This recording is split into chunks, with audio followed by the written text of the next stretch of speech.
Hello friend, मैं मोहम्मद चाम। तो आइए स्टार्ट करते हैं अपना अगला नंबर लेक्चर। तो आज जो हम एक्सरसाइज 5.2 में क्वेश्चन नंबर 3 से स्टार्ट करेंगे। तो क्वेश्चन नंबर 3 हमसे क्या कह रहा है, यहाँ पर कह रहा है कि निम्नलिखित फलनों के सांतत की जांच कीजिए, और ये हमको फलन यहाँ पर दे दिया। तो इन क्वेश्चन को सॉल्व करने से पहले हम थोड़ा समझ लेते हैं कि अगर हमको कोई जो है बीजगणितीय या फिर हम कह सकते हैं कोई बहुपदीय फलन, यदि हमको कोई बहुपदीय फलन दिया रहता है तो वो हमेशा जो है क्या होता है, एक सतत फलन कहलाता है। उनको सॉल्व करने की ज़रूरत नहीं है, आप सिर्फ इतना ही लिख देंगे कि दिया गया फलन एक बहुपदीय फलन है, अतः यह एक सतत फलन होगा। इतना लिख देंगे तब भी आपका जो है करेक्ट है। अब बहुपदीय फलन का मतलब क्या हो जाएगा कि जो बीजगणितीय व्यंजक दे दिया गया, इसकी डेफिनीशन को कैसे हम समझेंगे। बहुपद की डेफिनीशन आप पहले भी पढ़ चुके हुए। तो बहुपद की डेफिनीशन क्या होती है, हमारी परिभाषा क्या होती है कि कोई बीजगणितीय व्यंजक जिसकी चर की घात ऋणोत्तर धनात्मक पूर्णांक हो, तो ऐसे व्यंजक कहा जाता है एक बहुपद कहा जाता है। तो यहाँ पे क्या हो जाएगा, हमें यहाँ चर देखना, चर राशि देखा, चर का मतलब हो जाएगा अज्ञात राशि x y z जैसे हो गया यहाँ पर। तो यहाँ पे चारों फलन जो यहाँ पर दे दिया हमको चारों नंबर क्वेश्चन में यहाँ पे, तो ये सब में क्या है, हमारा जो अज्ञात राशि वो हमारी कौन से x है।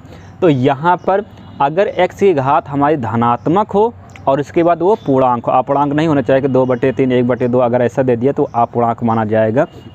तो अगर पूर्णांक हो और उसके बाद धनात्मक हो, तो जैसे यहाँ पर हम देख रहे हैं पहले नंबर क्वेश्चन में x की घात कितनी धनात्मक, ये हमको फर्स्ट नंबर क्वेश्चन दे दिया गया यहाँ पर f(x) = दे दिया x - 5 दे दिया। तो x की घात कितनी धनात्मक है और तो कोई x का पद नहीं है यहाँ पर, और यहाँ पे x नहीं है तो इसकी घात कितनी होगी, x की घात यहाँ 0, ऐसे हम इसको लिख सकते हैं।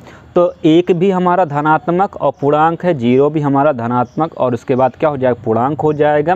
तो यह एक बीजगणितीय व्यंजक है और चर की घात धनात्मक और पूर्णांक है, तो ये क्या होगा, हमारा एक बहुपद होगा। और हमने बताया कि प्रत्येक बहुपदीय फलन एक सतत फलन होता है। तो पहले नंबर क्वेश्चन में हमको सिर्फ एक लाइन ये लिख देनी है कि दिया गया फलन एक बहुपदीय फलन है, अतः यह एक सतत फलन, इतना आप लिख दीजिएगा, आपका सही हो जाएगा। उसके बाद बी नंबर क्वेश्चन में कैसे हम लगाएंगे, देखिए यहाँ पे लिखा 1 अंश में और हर में क्या है, यहाँ पे x - 5, तो ये क्या है, एक बहुपद है। x - 5 जैसे यहाँ पर हमने यहाँ देखा बहुपद है, उसी प्रकार से ये भी हमारा बहुपद है, यहाँ पर दे दिया गया है। तो यहाँ पर हम इस बी नंबर क्वेश्चन में क्या कह देंगे यहाँ पर कि यह एक बहुपदीय फलन, अतः यह एक सतत फलन होगा, ये आपको लिख देना। सी नंबर क्वेश्चन में हम कैसे, यहाँ पे f(x) = हमको दे दिया गया है कितना, x² - 25 बटे में दे दिया गया हमको x प्लस का, सी नंबर क्वेश्चन दे दिया गया f(x) = x² - 25 बटे में दे दिया x प्लस का यहाँ पर 5 दे दिया गया। कह रहा x जो है कि वैल्यू -5 के इक्वल में नहीं आपको रखना है। तो क्या हो जाएगा यहाँ पर, देखिए थोड़ा सा इसको सॉल्व कर लेते हैं, उसके बाद देखते हैं कि क्या हमें यहाँ पर व्यंजक प्राप्त होता है। तो क्या हो जाएगा यहाँ पर x² - 25 को हम लिख सकते हैं 5 का स्क्वायर बटे में x प्लस का 5। अब ये बन गया हमारा a² - b² का फार्मूला क्या होता है, a + b मतलब x + 5, और उसके बाद x - 5 बटे में हो जाएगा x प्लस का 5 यहाँ पे। तो x + 5 से x + 5 कैंसिल हो जाएगा, तो f(x) = क्या आ गया हमारे पास, f(x) = आ जाएगा हमारे पास x - 5 आ जाएगा। और हम पहले ही क्वेश्चन बता चुके x - 5 क्या एक बहुपद है, तो ये भी हमारा क्या होगा सी नंबर क्वेश्चन में कि हम कह सकते हैं कि यहाँ पर दिया गया फलन एक बहुपदीय फलन है, अतः यह एक सतत फलन होगा। तो ये लाइन आपको यहाँ पर नीचे इसके लिख देना है। उसके बाद डी नंबर क्वेश्चन में क्या दे दिया गया हमको, डी नंबर क्वेश्चन यहाँ दे दिया f(x) = दे दिया गया यहाँ पर mod x - 5 ये दे दिया गया। तो mod x - 5 यहाँ दे दिया गया। तो आपको ये याद रखना है कि प्रत्येक मॉडुलस का फलन जो होता है वो एक सतत फलन होता है।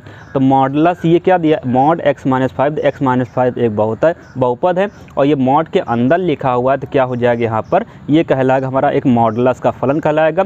और प्रत्येक मॉडुलस का फलन जो होता है वो एक सतत फलन होता है। तो डी नंबर क्वेश्चन हम क्या लिख देंगे यहाँ पर कि दिया गया फलन एक मॉडुलस का फलन, अतः एक सतत होगा। तो इस प्रकार से हमारे चारों नंबर क्वेश्चन जो है कंप्लीट हो जाएंगे। अब उसके बाद देखते हैं अपना अगला नंबर क्वेश्चन हमको क्या दे दिया गया, क्या कह रहा है कि सिद्ध कीजिए कि फलन f(x) = x⁴n x = n पर संतत है जहां n एक धन पूर्णांक है। ठीक है, तो हमको ये जो फलन दे दिया गया ये कह रहा है कि कि x इजिकल टू n पर हमारा एक सतत फलन है। तो सतत कब होता है उसके लिए हमने बताया था फलन का मान और लेफ्ट हैंड लिमिट और राइट हैंड लिमिट, इन तीनों के मान जब हमारे इक्वल हो जाते हैं तो दिया गया फलन उस बिंदु पर कहलाता हमारा सतत कहलाता है। तो पहले इसका हम फलन का मान निकाल लेंगे। तो फलन का मान निकालने के लिए जो भी बिंदु हमको x बराबर n दे दिया गया तो x बराबर n हम यहाँ डायरेक्ट रख देते हैं। तो x बराबर n रखने पर तो जब रखेंगे तो f n की वैल्यू आ जाएगी n की पावर हो जाएगा n, जहाँ पे x वहाँ पे n। उसके बाद क्या हो जाएगा, लेफ़्ट हैंड लिमिट का मान निकाल लेते हैं। तो लेफ़्ट हैंड लिमिट में क्या होता है कि जो भी हमको जिस बिंदु पर हमको मान ज्ञात करना है उस बिंदु में हम क्या करते हैं, थोड़ा सा हम कोई नगण्य मान को घटाते हैं और उसके बाद मान रखते हैं। तो क्या हो जाएगा, जैसे x इजिकल टू हमको यहाँ पर n पर चेक करना था, इसमें कोई नगण्य मान हम h को यहाँ पर माइनस करते h टाइम्स 2 हो जाएगा और h की वैल्यू क्या होगी यहाँ पर ये हमारी 0 हो जाएगी। तो इसमें रख देते तो ये हो जाएगा f(x) इजिकल टू हो जाए जहाँ पर x वहाँ पर हमको क्या रखना है n माइनस h रखना है और यहाँ पर भी हो जाएगा n माइनस का h की होल पावर यहाँ पर हो जाएगा n। दोनों तरफ में लिमिट ले लेते तो लिमिट और h टाइम्स 2 यहाँ पर कर रहा 0 तो h टाइम्स 2 हो जाएगा 0 और इधर साइड में भी हो जाएगा लिमिट h टाइम्स 2 हो जाएगा 0। तो कितना आ गया लिमिट h टाइम्स 2 या फिर लिमिट की वैल्यू यहाँ पर पुट कर देते तो h के स्थान पर हमको क्या रखना है 0 रखना है। तो n माइनस का 0 की होल पावर यहाँ पे n, तो n की पावर आ जाएगी यहाँ पर m। तो ऐसे भी इसको लिखा जा सकता है लिमिट x टाइम्स 2 n और उसके बाद यहाँ माइनस अगर लगा देंगे तो इसका मतलब ये होता है लेफ़्ट हैंड लिमिट होता है। और उसके बाद ये तो हमारा n माइनस h क्या था, ये तो हमारा x था, ये हो जाए x। तो लेफ़्ट हैंड लिमिट की मान कितना आया n की पावर n, इसका भी n की पावर n। इसी प्रकार से आप राइट हैंड लिमिट का भी मान निकाल सकते हैं। राइट हैंड लिमिट कैसे करेंगे, यहाँ पर ये हो जाएगा x इजिकल टू हमें क्या करना राइट हैंड लिमिट में जिस बिंदु पर हमको ज्ञात करना उसमें कोई नगण्य मान को जोड़कर रखते हैं और देखते क्या उसकी वैल्यू में कोई परिवर्तन हो रहा है कि परिवर्तन नहीं हो रहा। अगर परिवर्तन नहीं हो रहा है और तीनों मान इक्वल अगर आ जाते हमारे तो उस बिंदु पर हमारा दिया गया फलन एक सतत फलन कहलाता है। तो ये हो जाएगा हमारा यहाँ पर n और उसके बाद प्लस का h, जहाँ पे h की वैल्यू कितनी होगी हमारी 0। अब इसमें रख दीजिए यहाँ पर, तो ये हो जाएगा n प्लस का h और उसके बाद यहाँ पर इस साइड में भी रख देंगे, यहाँ पे n प्लस का h की होल पावर यहाँ पर n हो जाएगा। उसके बाद दोनों तरफ में लिमिट ले लेते तो लिमिट h टाइम्स 2 हो जाएगा 0 और इधर साइड में हो जाएगा लिमिट h टाइम्स 2 0। तो कितना आ गया यहाँ पर h के स्थान 0 रखना तो n प्लस का 0 की होल पावर n, तो ये आ जाए n की पावर हो जाएगा n। और उसके बाद यहाँ पे इसको हम लिख सकते हैं limit x times 2 n plus यहाँ करके ऐसे भी लिखा जा सकता है f(x). तो ये हमारा राइट हैंड लिमिट की वैल्यू कितनी आई n की पावर n, यहाँ पर भी है इसकी वैल्यू इतनी आई और इसकी वैल्यू यहाँ पर आई। तो यहाँ पर fn इजिकल टू है लेफ़्ट हैंड लिमिट के और इजिकल टू है राइट हैंड लिमिट के, तीनों के मान हमारे बराबर आ रहे हैं। तो यहाँ पे हो जाएगा अतः x बराबर n पर फलन क्या है हमारा फलन सतत है, संतत है। ठीक है, तो इस प्रकार से ये हमारा 4 नंबर क्वेश्चन जो है कंप्लीट हो जाए। 5वां नंबर क्वेश्चन हमसे क्या कह रहा है क्या f(x) इजिकल टू हमको यहाँ दे दिया गया है, फलन दे दिए गए द्वारा परिभाषित फलन f(x) इजिकल टू 0 x बराबर 1 तथा x बराबर 2 पर संतत है यहाँ पे कि संतत नहीं है। इन तीनों बिंदु हमको चेक करना है कि किस बिंदु पर फलन हमारा सतत है और किस बिंदु पर हमारा फलन जो है सतत नहीं है। तो पहले हम यहाँ पे x बराबर 0 चेक करेंगे। तो x बराबर 0 पर तो x बराबर 0 पहले हमको यहाँ पर निकालना फलन का मान निकालना। तो फलन का मान कहाँ पर कैसे यहाँ पर निकलेगा, जहाँ पर दिया गया फलन हमारा x बराबर 0 होगा, जो कंडीशन यहाँ पर सेटिस्फाई करेगा x बराबर 0 के लिए, वह फलन हमारा फलन के मान उसमें ज्ञात कर सकते हैं। मतलब वहाँ पे x बराबर हम 0 डायरेक्ट पुट कर सकते हैं।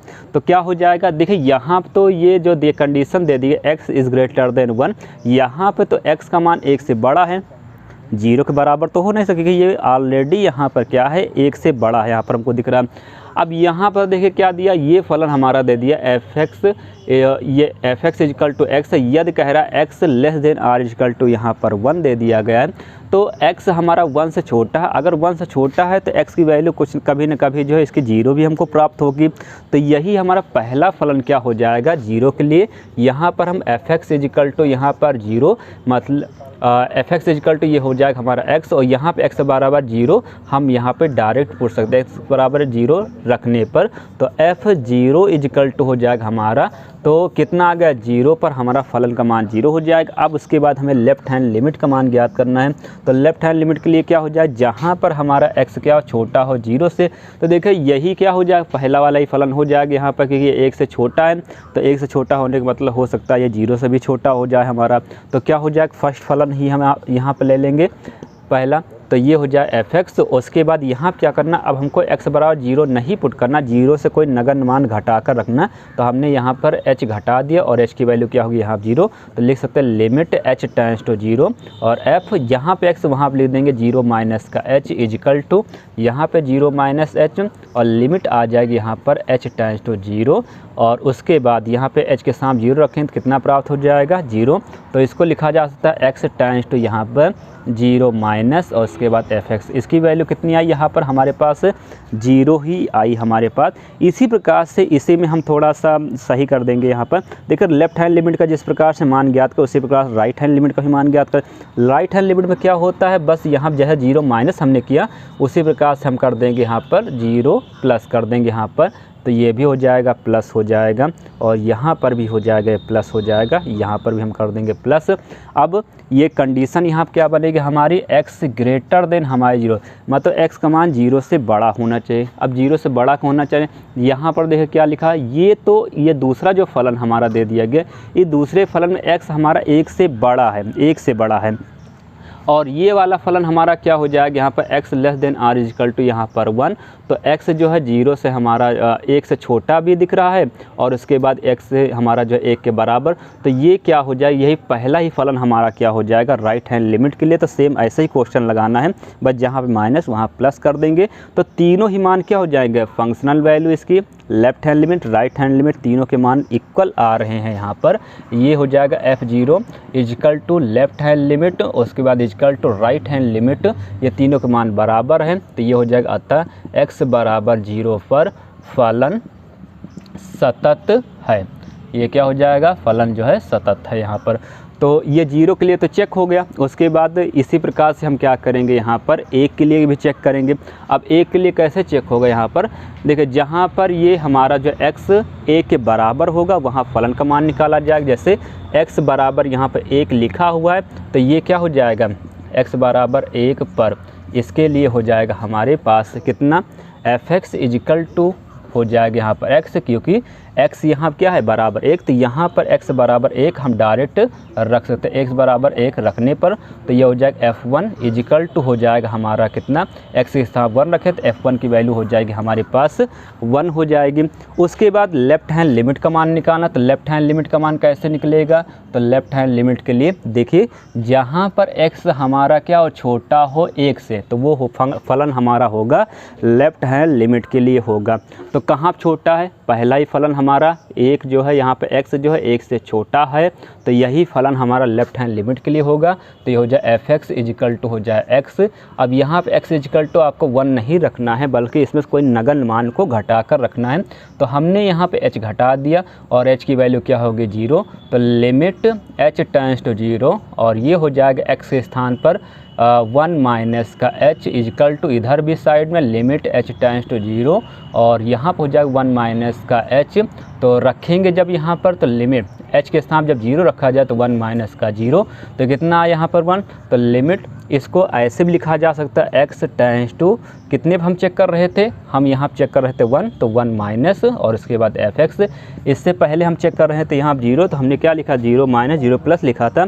अब हम बिंदु चेक कर रहे हैं 1 पर कर रहे हैं यहाँ पर, तो लेफ्ट हैंड के लिए यहाँ पर बिंदु के ऊपर माइनस चिन्ह जब लगा देंगे तो वो कहलाएगा हमारा लेफ्ट हैंड लिमिट कहलाएगा। अब उसके बाद राइट हैंड लिमिट के लिए क्या हो जाएगा, तो राइट हैंड लिमिट के लिए जहाँ पर x हमारा क्या हो बड़ा हो बिंदु से, लिमिट वैल्यू से बड़ा हो, तो कहाँ पर हमारा बड़ा है, ये दूसरे वाले में हमको मिल रहा है x जो है 1 से बड़ा है, तो एफ एक्स इजिकल टू क्या हो जाएगा यहाँ पर एफ एक्स इजिकल टू हो जाएगा यहाँ पर फलन f(x) इक्वल टू कितना हो जाए 5 हो जाएगा। अब देखिए यहाँ कोई x का पद तो है नहीं, अगर x का पद होता तो इस प्रकार से हम इसमें लिखते यहाँ पर, मगर यहाँ पर x का पद कोई है नहीं है, तो इसलिए क्या हो जाएगा हमारा लिमिट x टेंड्स टू और इसके बाद 1 प्लस f(x) इक्वल टू कितना आ जाएगा यहाँ पर 5 आ जाएगा। तो यहाँ पर हमको क्या मिल रहा है, इसका फलन का मान, लेफ्ट हैंड लिमिट, इनके दोनों के मान तो बराबर है पर राइट हैंड लिमिट का मान जो है इक्वल नहीं है। तो f1 equal to left hand limit पर यहाँ पे राइट हैंड लिमिट के इक्वल नहीं है, तो यहाँ पर हो जाएगा अतः x बराबर 1 पर फलन सतत नहीं है। तो ये हमारा जो है ये 1 पर भी चेक हो गया। इसी प्रकार 2 पर भी हमको चेक करना है। तो 2 के लिए क्या हो जाए, ऐसे समझ लीजिए, इसमें कुछ करना नहीं है आपको। देखिए क्या हो, f(x) यहाँ पर पहले फलन का मान निकालें। फलन का मान कहाँ पर निकलेगा, जहाँ पर x हमारा 2 के बराबर होगा। तो कौन सा फलन हमारा 2 के बराबर होगा, देखिए यहाँ पर क्या x जो है 1 से बड़ा है, तो अगर x जो है 1 से बड़ा है तो ये क्या होगा, x की वैल्यू 2 भी हो सकती है। तो x के मान कौन कौन होंगे, x के मान होंगे यहाँ पर हमारा 2 होगा, 3 होगा, 4 होगा, 5, ऐसे बहुत सारे मान हो जाए, x के मान हो जाएंगे। अब उसके बाद यहाँ पर x 1 से बड़ा है तो ये क्या हो जाएगा, यहाँ पर x जो है का मान 2 भी हम रख सकते हैं, आगे भी रख सकते हैं यहाँ पर। तो यही फलन हमारा हो जाएगा ये f(x) इक्वल टू ये आ गए हमारा 5, यहाँ पर हम x के स्थान पर डायरेक्ट 2 पुट कर सकते हैं। तो फलन का मान आ जाएगा हमारे पास कितना, यहाँ पर 5 आ जाएगा। लेफ्ट हैंड लिमिट के लिए क्या हो जाएगा, जहाँ पर हमारा फलन जो है क्या हो, लेस देन हो, x लेस देन हो, यहाँ पर 2 से जो है छोटा हो। तो कौन सा छोटा यहाँ पर है, तो देखिए यहाँ पर ये x हमको दिख रहा है 1 से ग्रेटर यहाँ पर दिख रहा है।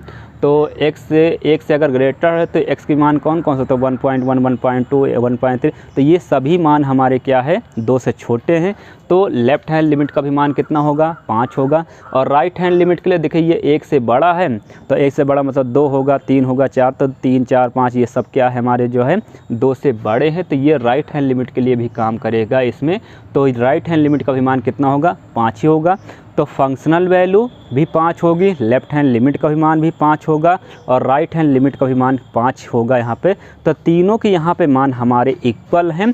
तो तीनों के मान अगर इक्वल हैं तो x बराबर 2 पे हमारा फलन क्या हो जाएगा, ये हमारा फलन जो है सतत हो जाएगा।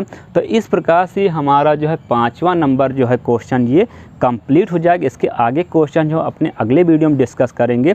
तब तक के लिए धन्यवाद।